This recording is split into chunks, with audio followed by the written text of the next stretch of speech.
Good morning students, welcome to my YouTube channel Mathematics with Avigal। So students अपना topic चल रहा है integral. ठीक है, काफ़ी टाइम से इंट्रीगल पढ़ रहे हैं हम। यदि आपने मेरे सारे लेक्चर्स लिए हैं तो आप लोगों को पता होगा कितने टाइम से हम इंट्रीगल पढ़ रहे हैं, कितना कुछ हम इंट्रीगल में पढ़ चुके हैं।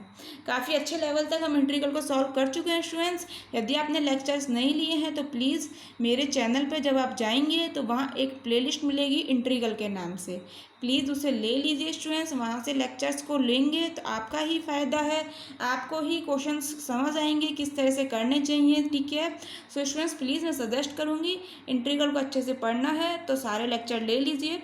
ऐसा कोई टॉपिक नहीं होगा, ऐसा कोई रूल नहीं होगा, ऐसा कोई मेथड नहीं होगा इंट्रीगल का जो आप छोड़ोगे।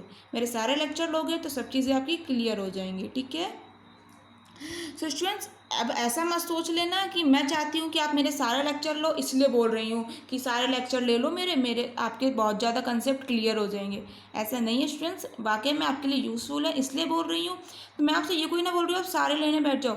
अरे पहले फर्स्ट लेक्चर लोगे, सेकंड लोगे, आपको यूज़फुल लगेगा तभी तो आगे पढ़ोगे ना। मेरे कहने से ये कोई ना सारे लेने बैठ जाओगे। ठीक है, सो स्टूडेंट्स कुल मिला के आपके लिए यूज़फुल है, प्लीज़ लेक्चर्स को ले लीजिए। ठीक है, सो स्टूडेंट्स आज का अपना इंटीग्रल है साइन इनवर्स एक्स। इसे आपने करना है इंटीग्रेट एक्स के रेस्पेक्ट में। सो स्टूडेंट्स कैसे करेंगे इसका इंटीग्रेशन, तो देखो मैंने आपको इंटीग्रेशन बाय पार्ट्स में कुछ रूल वगैरह बताए थे, कुछ प्रोडक्ट फार्मूला बताया था मैंने आपको, याद है?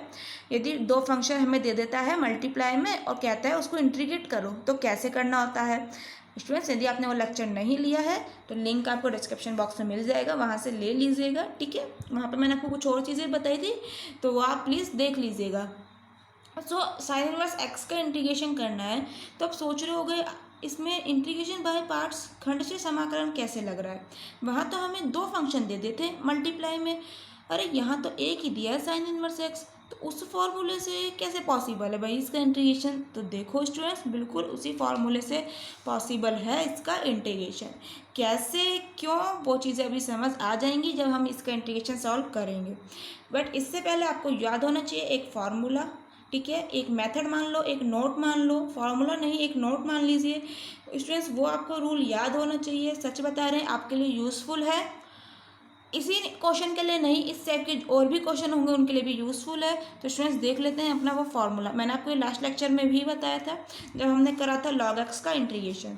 मैंने आपको क्या बताया था, यदि आपको प्रतिलोम त्रिकोणमितीय फलन यानी कि इनवर्स ट्रिग्नोमेट्री फंक्शन दे देता है, इनवर्स ट्रिग्नोमेट्री फंक्शन प्रतिलोम त्रिकोणमितीय फलन होते कौन कौन से हैं, तो students sine inverse X, cos inverse X, tan inverse X, cot inverse X, cosec inverse X, cosec inverse X, ये सारे अपने प्रतिलोम त्रिकोणमितीय फलन इनवर्स ट्रिग्नोमेट्री फंक्शंस होते हैं। ठीक है, यदि आपको ये फंक्शंस दे देता है या फिर लघु गुण के फलन यानी कि लॉगरिथम फंक्शन यानी कि लॉग एक्स दे देता है आपको, जहाँ बेस ई भी हो सकता है या फिर कोई भी कांस्टेंट हो सकता है। यहाँ हमने ए लिया है, ए की वैल्यू कुछ भी हो सकती है, 1 2 3 4 5 कुछ भी। ठीक है, तो स्टूडेंट्स अगर आपको इस तरह के फंक्शन दे देता है और कहता है उनका समाकलन करो, मतलब आप तो कैसे करना होता है, सबसे अच्छा तरीका होता है इन फलनों के गुना में जो ये फंक्शन आपको दिए हुए हैं इनके मल्टीप्लाई में आप 1 मान लिया करो और फिर इंटीग्रल सॉल्व करा करो। ठीक है, मैंने आपसे क्या कहा, 1 मान के इंटीग्रल सॉल्व करा करो। अच्छा 1 मान लेंगे, वहाँ तक भी सही, चलो वहाँ तक बढ़ जाते हैं, पहले वहाँ तक तो बढ़ते हैं। तो आप मान लीजिए 1 इंटू साइन इनवर्स एक्स मान लिया जी। अब चलो इंटीग्रेशन बाय पार्ट्स करेंगे इसके। ठीक है जी, अरे ये तो बताओ फर्स्ट फंक्शन किसे मानना है और सेकंड फंक्शन किसे मानना है, ये चीज़ भी तो पता होनी चाहिए। तो स्टूडेंट्स मैं आपको बता देती हूँ, फर्स्ट फंक्शन आप माना करो जो आपको ये फंक्शन दिए होते हैं, जो ये आपको फंक्शन देगा ना, लॉग वाले दे या ये दे, इनको फर्स्ट माना करो। और ये जो एक है इसे माना करो सेकेंड, इसे फर्स्ट माना करो, इसे सेकंड माना करो और इंटीग्रल सॉल्व करा करो। अरे हम ऐसे रटे क्यों, हमें तो समझना है क्यों माना इसे फर्स्ट और इसे सेकंड क्यों माना। तो देखो मैं आपको समझा देती हूँ आइलेट से। याद है मैंने आपको आइलेट बताया था, तो वो मैंने उसी लेक्चर में बताया था जिसमें मैंने आपको पढ़ाया था स्टूडेंट्स इंटीग्रेशन बाय पार्ट्स। तो लिंक आपको डिस्क्रिप्शन मिल जाएगा, उसे अच्छे से समझ लीजिएगा, वहाँ आपको चीज़ें क्लियर होंगी। तो मैंने आपको क्या बताया था, आइलेट क्या था भाई, ये डीप में तो स्टूडेंट्स अब नहीं पढ़ेंगे क्योंकि ये चीज़ पहले पढ़ चुके हैं, रिपीट करने से कोई फ़ायदा नहीं है। ठीक है, क्योंकि चीज़ें जो पहले पढ़ चुके हैं स्टूडेंट्स कुछ नया सीखेंगे ना, उन चीज़ों को पढ़ने से क्या फ़ायदा, ठीक है। वो चीज़ें तो आप पहले भी देख सकते हो, तो लेक्चर्स आप प्लीज़ ले लीजिए, इसलिए मैं बार बार बोलती हूँ प्रीवियस वाले। तो मैंने आपको इसमें बताया था, आई का मतलब होता था अपना इन्वर्स, एल मतलब लॉगरिथम यानी कि लघु गुणकीय, ए मतलब एलजेब्रा, टी मतलब ट्रिग्नोमेट्री और ई मतलब एक्सपोनेंशियल। सो स्टूडेंट्स, वन, ठीक है, इसको सेकंड क्यों माना है और इसे फर्स्ट क्यों माना है, ये हम यहाँ समझना चाहते हैं। फर्स्ट को आप क्या एक्स की बार जीरो नहीं लिख सकते, एक्स की बार जीरो की वैल्यू वन होती है ना, मैंने आपको पहले ही बताई है, एक्स की पावर जीरो की वैल्यू वन होती है। अच्छा, तो इसे हम वन को सोच लेते हैं, एक्स की पावर जीरो है ये, ठीक है जी। एक्स की पावर जीरो यानी कि एक्स, और एक्स मतलब कि हमारा दिमाग सीधे कहाँ चला गया, एलजेब्रा पर, एलजेब्रा, ठीक है जी, ये अपना है। इसके मल्टीप्लाई में क्या है, साइन इनवर्स एक्स, मल्टीप्लाई में क्या है, साइन इनवर्स एक्स यानी कि इनवर्स, तो ये लीजिए। अब क्या आप नहीं बता सकते, मैंने आपको आईलेट बताया क्यों था, फर्स्ट सेकंड करने के लिए तो बताया था। तो क्या मैंने आपको इसमें एग्जांपल भी बताए थे कौन कौन से इनवर्स में आते हैं, क्या लॉग आता है, क्या अलजेब्रा, तो वो चीज़ आपको मिल जाएंगी उस लेक्चर में, इसीलिए बार बार बोल रही हूँ, लेक्चर को ले लेना, यूज़फुल आपके लिए। तो इनवर्स मिल गया हमें, अलजेब्रा मिल गया, तो यहाँ से क्या मतलब है, फर्स्ट अपना क्या है ये और सेकंड क्या है ये, तो यानी कि फर्स्ट किसे मानोगे, इनवर्स को यानी कि साइन इनवर्स एक्स को, सेकंड किसे मानोगे, ए यानी कि अलजेब्रा यानी कि एक्स की पावर जीरो यानी कि वन यानी कि सेकंड इसको मानेंगे। समझ आया, बिल्कुल मत रटो, समझ लो यहाँ से, क्लियर। सो स्टूडेंट्स, समझ आ चुका है, फर्स्ट फंक्शन इसे मानना है, सेकंड इसे मानना है। अब ज़रूरत है हमें अपने फॉर्मूले की, जो मैं आपको पहले ही बता चुकी हूँ। चलो तो रिमाइंड कर लेते हैं, क्या था अपना फॉर्मूला, फर्स्ट फंक्शन और सेकंड फंक्शन, कोई दो फंक्शन दे दे इंटीग्रेशन में और पूछता है इसका इंटीग्रल, तो क्या होता था, फर्स्ट फंक्शन को रख लो, सेकंड को करो इंटीग्रेट, माइनस इंटीग्रेट करना है आपको, पहले फर्स्ट फंक्शन को डिफ्रेंशिएट करिए, देन सेकंड फंक्शन को इंटीग्रेट करिए, देन कंप्लीट का कर दीजिए इंटीग्रेशन, ठीक है। फर्स्ट फंक्शन भी पता लग गया, सेकंड भी पता लग गया, फॉर्मूला भी पता लग गया, तो देरी किस बात की, कर देते हैं इंटीग्रल। फर्स्ट को रखिए यानी कि साइन इनवर्स एक्स को रखिए, सेकंड को इंटीग्रेट करो यानी कि एक का करना है आपको integration, clear, minus integral, first को आपने डिफ्रेंशिएट करना है यानी साइन इनवर्स एक्स को आपने करना है डिफ्रेंशिएट, तो लीजिए साइन इनवर्स आपको करना है डिफ्रेंशिएट, सेकंड फंक्शन को इंटीग्रल यानी कि फर्स्ट का इंटीग्रल, स्टूडेंट फर्स्ट को इंटीग्रल करना है आपको, ठीक है। नाउ कंप्लीट का करना है आपको इंटीग्रल,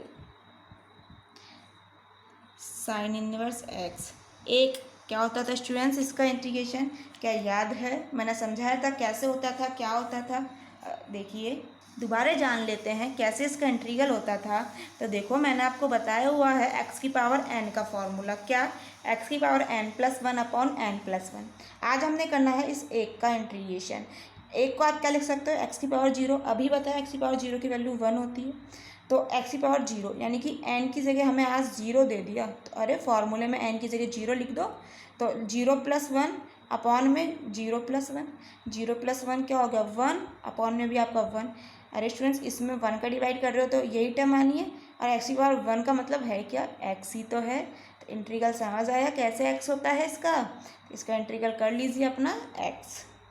और फार्मूलाज स्टूडेंट्स आपको इंटीग्रल की प्लेलिस्ट में मिल जाएंगे, प्लीज़ वहाँ से देख लीजिए सारे फार्मूलाज, ठीक है।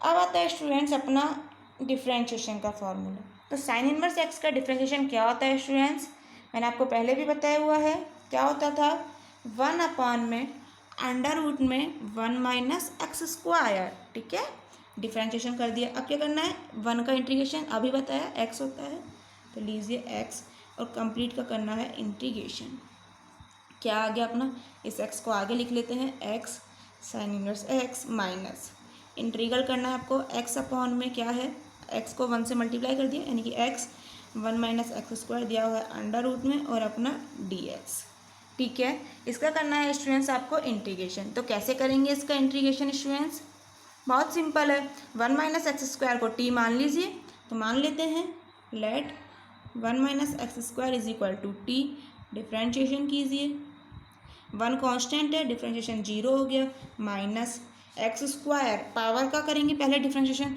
तो एक्स स्क्वायर का डिफ्रेंशिएशन हो गया अपना टू एक्स, ठीक है। कैसे फॉर्मूले से स्टूडेंट्स मैंने आपको बताया हुआ है, एक्स की पावर एन का डिफ्रेंशिएशन क्या होता था स्टूडेंट्स, एक्स के रेस्पेक्ट में जब अपन करते थे एन एक्स की पावर n-1, ठीक है। आज हम एक्स के रेस्पेक्ट में तो नहीं कर रहे हैं ना, आज हम क्या लिख रहे हैं, सिर्फ कह रहे हैं हम डिफ्रेंशिएशन कर रहे हैं। हम ऐसा नहीं लिख रहे हैं एक्स के रेस्पेक्ट में कर रहे हैं कि टी के रेस्पेक्ट में।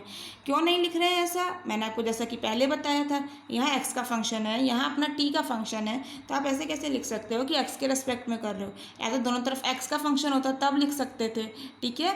तो ये अपना किसके लिए फॉर्मूला है, जब एक्स के लिए आप करते हो, एक्स के रेस्पेक्ट में इसे डिफ्रेंशिएट करते हो, तो क्या होता है एन एक्स की पावर n-1, ठीक है। और मैंने आपको बताया हुआ है एक्स की पावर n का डिफ्रेंशिएशन क्या होता है, n एक्स की पावर n-1, ये पावर का हो गया, फिर x का करना है, सो इसका हो गया अपना dx। यहाँ क्यों नहीं आया ये वाला टर्म, देखो पावर का तो ये हो गया, फिर आपको करना है x का, तो क्या आएगा dx अपॉन dx। इसका वैल्यू क्या होगा स्टूडेंट्स 1, क्लियर। तो समझ आया, इसका वैल्यू अपना 1 हो चुका है, इसलिए नहीं लिखते हैं इस वाले टर्म को, इस वाले टर्म को नहीं लिखते हैं, सिर्फ यही लिखते हैं। यहाँ पर हमारा कोई 1 नहीं होता है, क्लियर।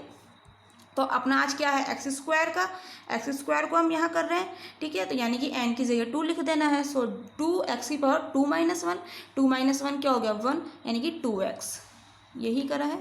और x का हो गया अपना dx is equal to t का हो गया dt। तो यहाँ से आपके पास क्या वैल्यूज आ गई, 2 को हम डिवाइड में भेज देते हैं, so -x dx is equal to dt/2, ठीक है। तो स्टूडेंट्स माइनस को भी भेज देते हैं ना, तो देखो माइनस हटा देते हैं, यहाँ से अपना यहाँ लगा देते हैं, ठीक है। यहाँ से माइनस को हटा देते हैं, -2 को डिवाइड में भेज दिया, तो x dx की वैल्यू क्या आ गई dt/-2, यहाँ पुट कर दो। x dx की वैल्यू क्या लिख दोगे dt/-2, तो क्या आ जाएगा आपका, यहाँ तो x sine inverse x as it is चल रहा है, माइनस x dx की जगह हमने लिख दिया dt/2, ऊपर क्या बचिए फिर 1 अपॉन में 1-x² की जगह लिखना है t, अंडर रूट में है तो लो अंडर रूट में लिख देते हैं। अब -2 कांस्टेंट है, इंटीग्रेशन से बाहर ले लेते हैं, तो क्या हो जाएगा x sine inverse x, minus minus plus हो जाएगा, सो प्लस 1/2, इंटीग्रेशन में बचा आपके पास 1/√t और अपना dt, ठीक है। अब स्टूडेंट्स मैंने आपको फॉर्मूला बताया हुआ है 1/√2 का क्या होता था इंटीग्रेशन 2√t, ठीक है। तो क्या आ गया अपना x sine inverse x plus 1/2, इसका हो गया 2√t plus constant of integration c। Now t की वैल्यू पुट कर देनी है, क्या है 1-x², so is equal to x sine inverse x plus 1/2, 2 under root में t की वैल्यू रख रहे हैं 1-x², ठीक है, plus constant of integration c। 2 से 2 कैंसिल हो गया, अपना क्या आ गया x sine inverse x plus under root में 1-x² plus constant of integration c। Students ये आ चुका है आपका आंसर, ठीक है। लिख लीजिए c के बारे में, here c is constant of integration. अगर आप हिंदी मीडियम के स्टूडेंट हैं, इंग्लिश में ये लिख कर आओगे तो स्टूडेंट्स कोई नंबर कटने वाले नहीं है, ऐसी थिंकिंग मत बनाइएगा, clear. So students complete question हो चुका है, अपना आंसर आ चुका है, चीज़ें समझ आई। अगर कोई भी प्रॉब्लम हो, कोई भी क्वेरी हो तो कमेंट बॉक्स में पूछ लीजिएगा, ठीक है। इंटीग्रेशन याद रखो वैसे स्टूडेंट्स, कॉम्पिटिटिव एग्जाम के पर्पज़ से साइन इनवर्स एक्स का इंटीग्रेशन क्या होता है, X sine inverse X plus under root में 1-x² plus constant of integration c, ठीक है। कॉम्पिटिटिव एग्जाम के हिसाब से याद रखो formulas. So thank you students, मिलते हैं नेक्स्ट लेक्चर में कुछ और इंटीग्रल के क्वेश्चंस के साथ।